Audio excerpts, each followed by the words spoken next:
Welcome to FanTapper for iOS. This is an app that allows you to share photos, videos, and more with your friends and followers. In this video, we are going to show you how to use it. To get started, search for FanTapper in Apple's App Store. Look for an app called Tap by FanTapper, then go ahead and install it onto your system. Once the app is finished downloading, go ahead and start it up. To get a free account, simply tap the red button at the bottom of the screen and fill out the form provided. After logging in for the first time, you will get a short introduction on what FanTapper is and how to use it. Once you get to this page, press Close and then press the Tap button. You will be brought here where you can snap a photo, shoot a video, as well as upload one or multiple items from your library. You can also generate a map, change which of your channels you are tapping your uploads into, and share to Facebook or Twitter. Once you are ready to upload your content, press the Tap button in the upper right corner of the screen, and in a few moments it will be uploaded to your channel. Browsing content on FanTapper can be done in several ways. You can browse the feed, which contains the most recent uploads from all of FanTapper. You can browse through your own taps, or you can browse by your channels.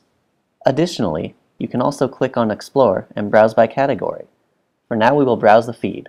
Click the Me button on the lower left and you will be taken back to the feed. By swiping your finger up and down the feed, you can scroll through it. Find something that catches your eye and tap on it to view a larger version of the image. From here, you can swipe back and forth to cycle through the images and video. Try clicking the share icon in the upper right for sharing options. You can retap the image into one of your existing channels, leave a comment, share it on Facebook or Twitter, or fan the user if you like what they have to show and want to stay up to date. Be sure to report any inappropriate content you may find.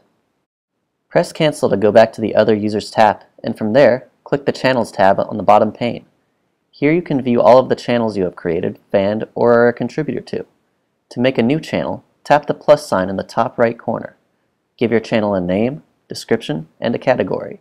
You can also set the channel's privacy to public or private and invite only the people you wish to view it. Once you are inside your new channel, click the Tap button to tap content into it. Additionally, you can push the share icon in the upper right corner to access the channel options. From here, you can tap images and video into your channel, adjust settings for your fans and contributors, change your channel settings, copy the channel, or share your channel with others. Cancel out of this menu and then push the ellipsis icon in the lower right corner. Select Search to search through FanTapper by taps, channels, and people. Select People to manage your fans and contributors. Share and Invite allows you to share what you found and invite others to FanTapper. Tap Uploads will allow you to check the status of your uploads. And Settings allows you to adjust your account settings, social network connections, and log out. As of December 2012, several new features have been added. You will now receive notifications within the app. You can also send private messages to one person or to groups of people, such as your fans or contributors. To do that, go to one of your channels and tap this icon in the top right, tap Send Message, and in this case, we'll select Fans. Once you have composed your message, press Send and all of your fans will receive your message through FanTapper. You can also tap a picture that you take and then immediately tap another. More customization options are also now available. You can change your avatar in your account settings as well as any channel backgrounds by going into your channel settings. That concludes the video. Thanks for watching.